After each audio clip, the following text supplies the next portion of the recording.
তীব্র রোদের তাপে ঘরে থাকাও কষ্টকর হয়ে যাচ্ছে, আবার বাইরেও বের হওয়া যাচ্ছে না। বাইরে সেরকম বাতাসও হচ্ছে না, এই জন্য ওয়েদারটা একটু বেশিই গরম হয়ে আছে। আসসালামু আলাইকুম, কেমন আছেন সবাই? আশা করছি ভালো আছেন। Welcome to my channel Shashi's basket. দিনটি ছিল শুক্রবার 18ই জুলাই 2025। সকালবেলা ঘুম থেকে উঠলাম, উঠে জানালা দরজা খুলে বারান্দায় একটু হাঁটাহাঁটি করলাম। দেখলাম প্রচণ্ড রোদ, সকালের দিকেই, খুব বেশি দেরিতে না ভিডিওটা। তো এই তো আমি একটু দেখছিলাম কি ফুল টুল ফুটছে, মানে রোদের জন্য আমি তাকাইতেও পারতেছিলাম না আমি কি ভিডিও করেছি। সত্যি আমি খেয়ালও করে নেই যে মানে ভিডিও কেমন হচ্ছে। আমি আন্দাজে এরকম এরকম করে ধরে তাড়াতাড়ি চলে আসছি। ফোনের রেজুলেশনও অনেক কম দেওয়া ছিল, এই জন্য আমি ভালো দেখিও নেই। ঘরে এসে দেখলাম আচ্ছা ঠিকঠাক মতন ভিডিও হয়েছে কিনা। এরকম আমি মাঝে মধ্যেই করি। আর এই যে আজকেও জামা কাপড়গুলো রাত্রেবেলা গুছাইছিলাম না, সেগুলো আবার একটু আমি গুছিয়ে নিব এখন। তারপরে আমার আজকের কাজ ঘর ঝাড়ু দিয়ে ঘরটা মুছতে হবে আজকে।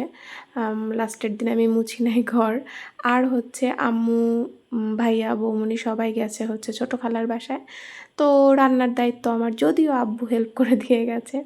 আব্বু চচ্চড়ি খাবে বলেছে, তরকারি আছে, তারপরে বলেছে চচ্চড়ি খাবে, আমি কেটে দেবো, তুমি একটু রান্না করো। তো আচ্ছা ঠিক আছে। এই যে আমি এখন রান্না করতে এসেছি, অনেক দিন পরে তরকারি সেভাবে আমি রান্না করছি।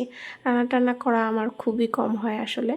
তো একদম কুচি কুচি করে আব্বু আলু কেটে দিয়ে গেছে, আমি এত সুন্দর করে কাটতেও পারতাম না। আমার আব্বু কিন্তু অনেক ভালো কাজ পারে। একটু বলে যাবেন তো যে আপনাদের বাসার ছেলেরা কি কাজ পারে? যেটা সত্যি কথা, আমার আব্বু অনেক কাজ পারে, রান্না বান্না অনেক কাজ পারে, এবং আব্বুর রান্না অনেক মজা। কিন্তু আমার ভাইয়া কিচ্ছু পারে না। এটা আমি বলি যে কেন পারে না, ছেলেদের কাজ করা উচিত, এতে কোনো ছোট হওয়ার নাই। কেউ যদি এটা নিয়ে হাসাহাসি করে তাহলে আমি বলবো যে মানে সে নিজেই নিজেকে নিয়ে হাসতেছে, যেটা সত্যি। মানে ছেলেরা কেন কাজ করতে পারবে না? বাসার টুকটাক হেল্প কেন করতে পারবে না? অফকোর্স করতে পারবে। তো যাই হোক, বললাম আর কি, কেউ কিছু মনে করবে না। আছে এরকম অনেক মানুষ আমি জানি আছে, যদি আমারই পরিচিত কেউ দেখে থাকে, ও বাবা আবার এটা করে দিয়েছে বলেও হাসাহাসি করলেও করতে পারে। আমি জানি না কে কী করবে। যাই হোক, আমার রান্না কিন্তু শেষ। আমি কিন্তু হাত মাখা চচ্চড়ি করেছি, যদিও মজা হয়নি আব্বুর কাছে।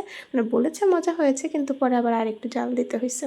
বলছে আর একটু ওই যে পোড়া পোড়া ভাব করতে হবে, আম্মু যেটা করে। আমি অত ওরকম করেছিলাম না।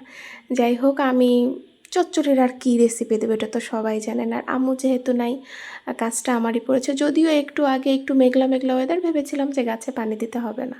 কিন্তু বিকালবেলা পরে যখন আমি ছাদে গিয়েছি, গিয়ে দেখি যে গাছের মাটি মানে গোড়াগুলো একটু শুকনা শুকনাই লাগতেছে, ওয়েদারটাও গরম গরম। তো বললাম ঠিক আছে, আমি একটু পানি দিয়ে দিই। তো আমি সব গাছে আসলে সুন্দর মতন করে পানি দিয়ে দিলাম। সাথে সব কিছু দেখছিলাম, অনেক দিন পর অনেকগুলো গোলাপ ফুটেছে। দেখছিলাম এই গোলাপটা না রিয়েল লাইফে মানে রিয়েল লাইফ বলতে কি, মানে চোখে, খোলা চোখে দেখতে একরকম সুন্দর লাগে, ক্যামেরায় ছবি তুললে আর একরকম সুন্দর লাগে। আমার অনেক ভালো লাগে, আর অনেকগুলো করে ফুটে, ভালোও লাগে। ওয়েদারটা হালকা ঝিরিঝিরি বাতাস হচ্ছিল বিকালের দিকে, তখন মানে আমি যদিও কাজ করতেছিলাম, তারপরেও অত বেশি গরম লাগতেছিল না, ঠান্ডা ঠান্ডা একটা ওয়েদার ছিল। তো সব মিলিয়ে আমার দিনটা ভালোই, কাজ করলাম। একলা একলা ছিলাম বাসায়। আব্বু শুক্রবার দিন যেহেতু নামাজে গিয়ে অনেকক্ষণ ছিল না বাসায়, আমি একলা একলাই টুকটুক করে কাজ করেছি, কি না কি করেছি। এই তো এভাবেই আমার দিনটা কাটলো। আপনাদের দিন কেমন কাটলো জানাবেন। আর পুরো ভিডিওটা কি দেখবেন, দেখলে ভালো, না দেখলেও ভালো, কি আর করার, কিচ্ছু করার নেই আমার, তাই না? আপনাদের ভালো লাগে না বলেই হয়তো দেখেন না। আল্লাহ হাফেজ।